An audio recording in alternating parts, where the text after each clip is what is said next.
today comes from the Gospel of Luke, chapter 9, verses 28 through 36. Now about 8 days after these sayings, Jesus took with him Peter and John and James, and went up on the mountain to pray. And while he was praying, the appearance of his face changed, and his clothes became dazzling white.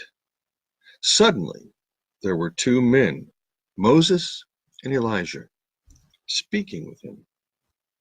They appeared in glory and were speaking of his departure, which he was about to accomplish at Jerusalem. Now Peter and his companions were weighed down with sleep, but since they had stayed awake, they saw his glory and the two men who stood with him. Peter said to Jesus, "Master, it is good for us to be here. Let us make 3 dwellings, one for you, one for Moses, and one for Elijah." Not knowing what he said. While he was saying this, a cloud came and overshadowed them, and they were terrified as they entered the cloud. Then a voice from the cloud came and said, "This is my son, my chosen. Listen to him." When the voice had spoken, Jesus was found alone. And they kept silent, and in those days told no one any of those things they had seen. Today is traditionally known as Transfiguration Sunday. And you have this text in the middle of the gospel tradition that has puzzled Christians and scholars for a long time. A theory that was popular for a while in the 20th century was that the Transfiguration story was actually a resurrection appearance by the risen Jesus that was then retrojected back into his ministry. I don't think that's the case. And then there are others who would contend the Transfiguration story is legend. You know, it's a mythic story because these things don't happen in real life, and I would contend that they're wrong. They obviously have no shamanic experience, none whatsoever. Only a purely rational, enlightened academic in an ivory tower would say that. Anybody that has a background in shamanism knows that a story like this is very, very possible. I take this then, in a sense, as a real narrative. Now, again, I'm not looking to talk about the history here, the historicity of the narrative. I'll let the scholars debate that all they want. I'm asking about how it functions. What did the early church, what were they bearing testimony or witness to? What was happening here in the gospel as the writer records this? Now, one of the helpful tools that scholars have is what is known as a synopsis. And a synopsis lays out the parallel columns of Matthew, Mark, and Luke, and John in the Greek text, and it allows a scholar to see how the writers are editing texts and using different words and phrases and putting things together. The fun thing about a synopsis is that, as in today's text, you see this enormously large gap in Mark and in Matthew, where Luke has verses 31 and 32. And we're given a number of hermeneutical clues in this text as to what's happening. So let's frame this text as we begin to try to seek to understand its function and its role in the narrative.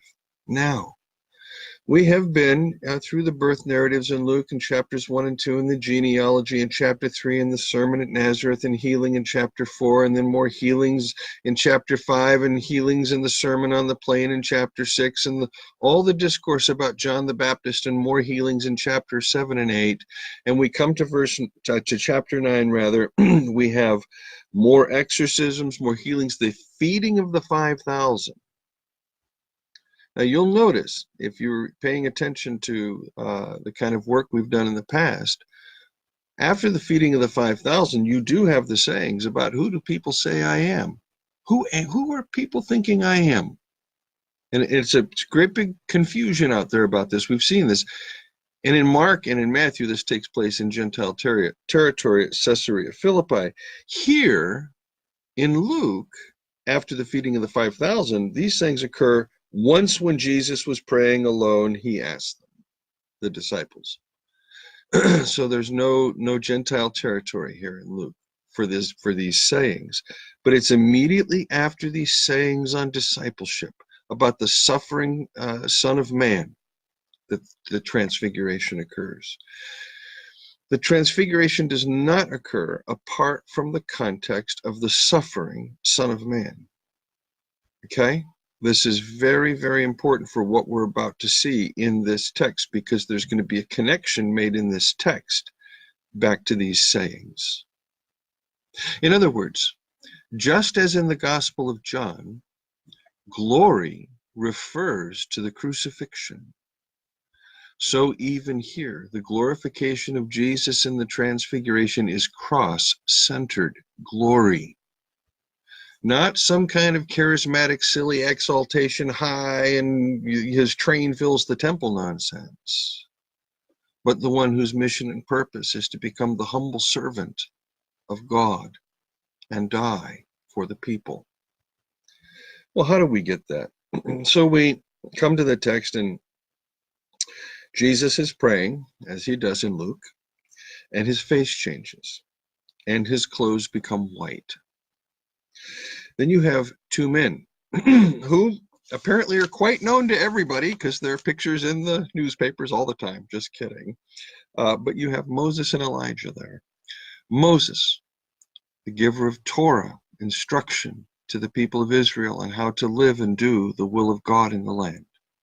Elijah, the greatest of all the prophets, the prototypical prophet, the one that all prophets would be measured by. You have the law and you have the prophets. You have these two great figures in Israel's history that stand for God's relationship with the people in law and in the prophets. And it's these two that are talking with Jesus. And what are they talking about? Luke says they were speaking of his departure. Well, in some translations, you'll have they were speaking of his death. The word here is not thanatos. It's not the normal word for death. The Greek term here is exodus, departure. They were speaking about his exodus, his liberation. How is he going to liberate the people? This is what Moses and Elijah are speaking about with Jesus in the text. How he will accomplish his redemption, his liberation, his exodus, his way out. What is his way out? In Jerusalem.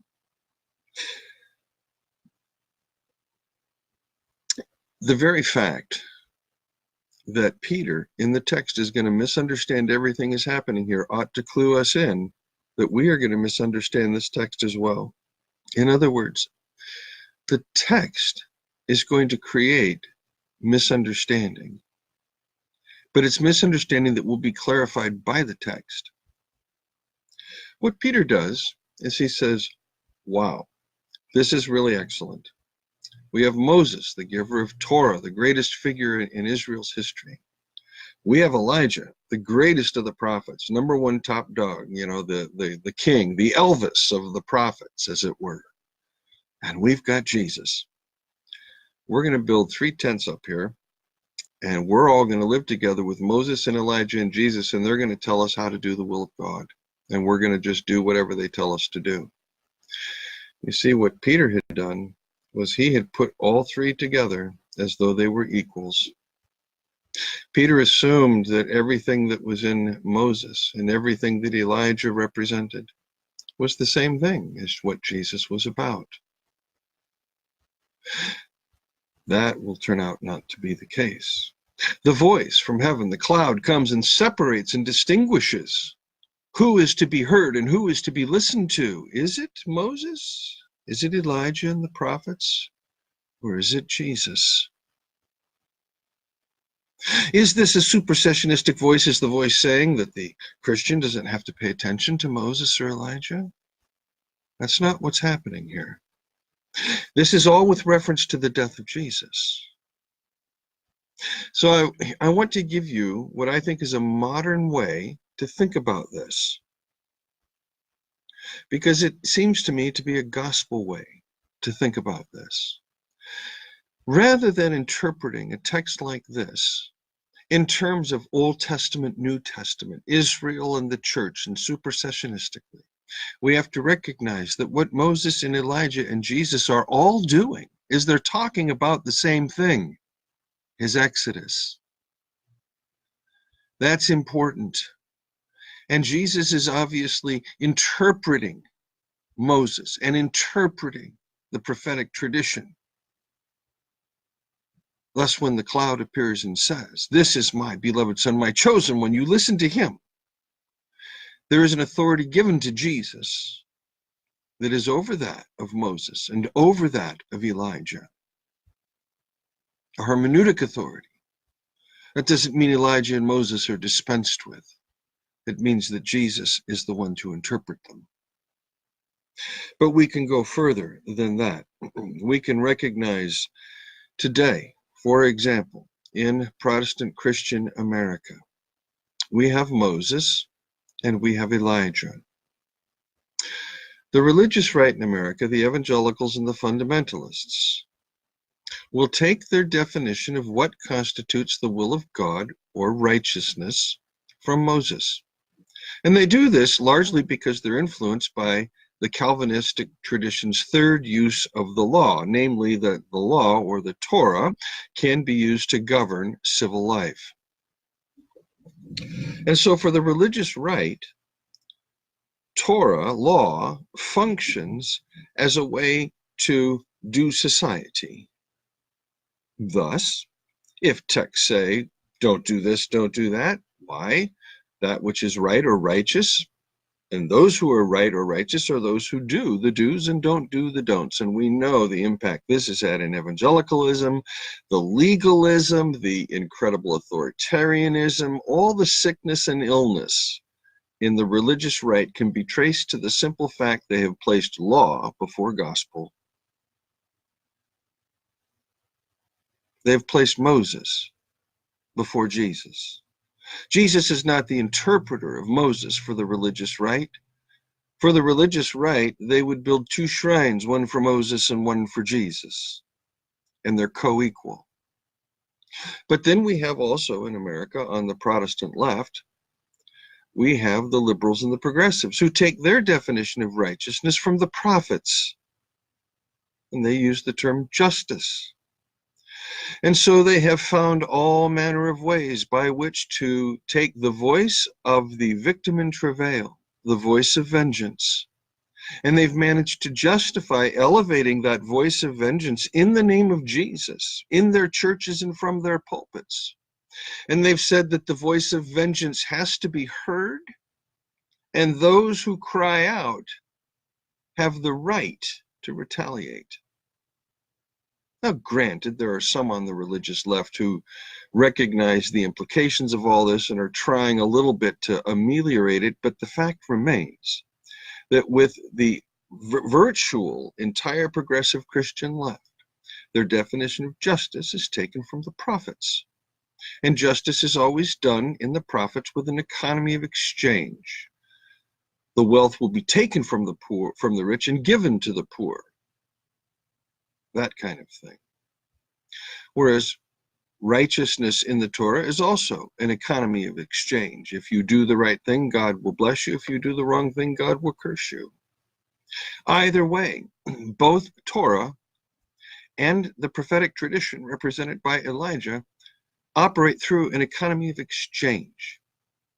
And it is the voice of Abel that is heard in both of those traditions, Moses and Elijah. That is what makes Tanakh so essential to the revelation process and the discovery of the gospel. Without Moses and Elijah, we do not understand Jesus. He's a phantom. He's placed within a history of a people.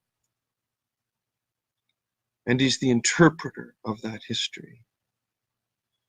And Luke records for us that the disciples were almost asleep when all this happened. It's like the church today.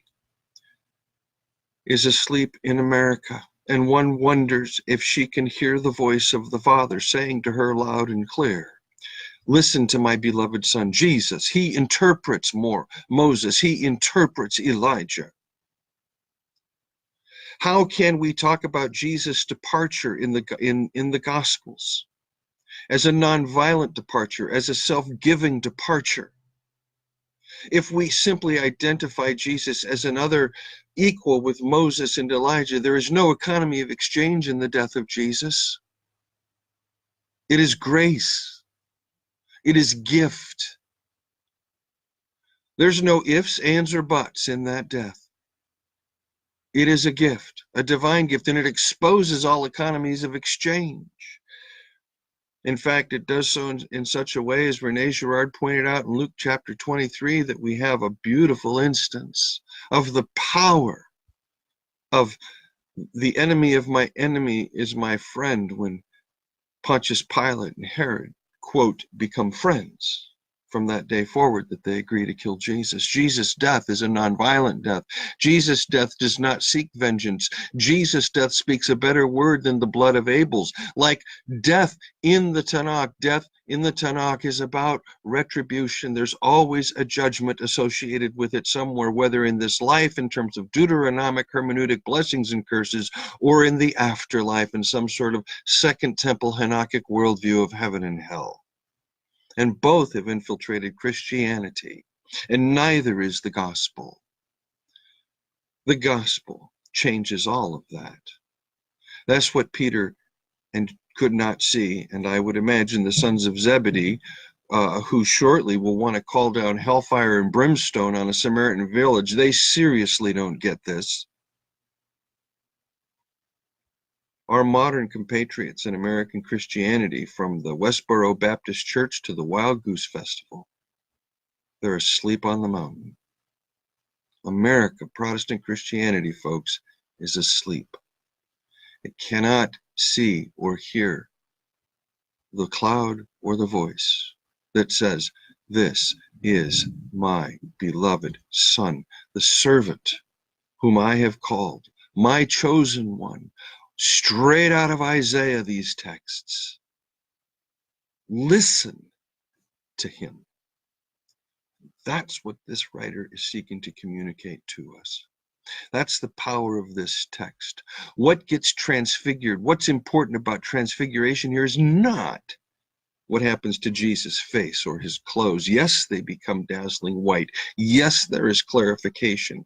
Yes, it's possible that Jesus is in white because he's now being perceived in a divine realm, in a spirit world, or because the high priest would wear white.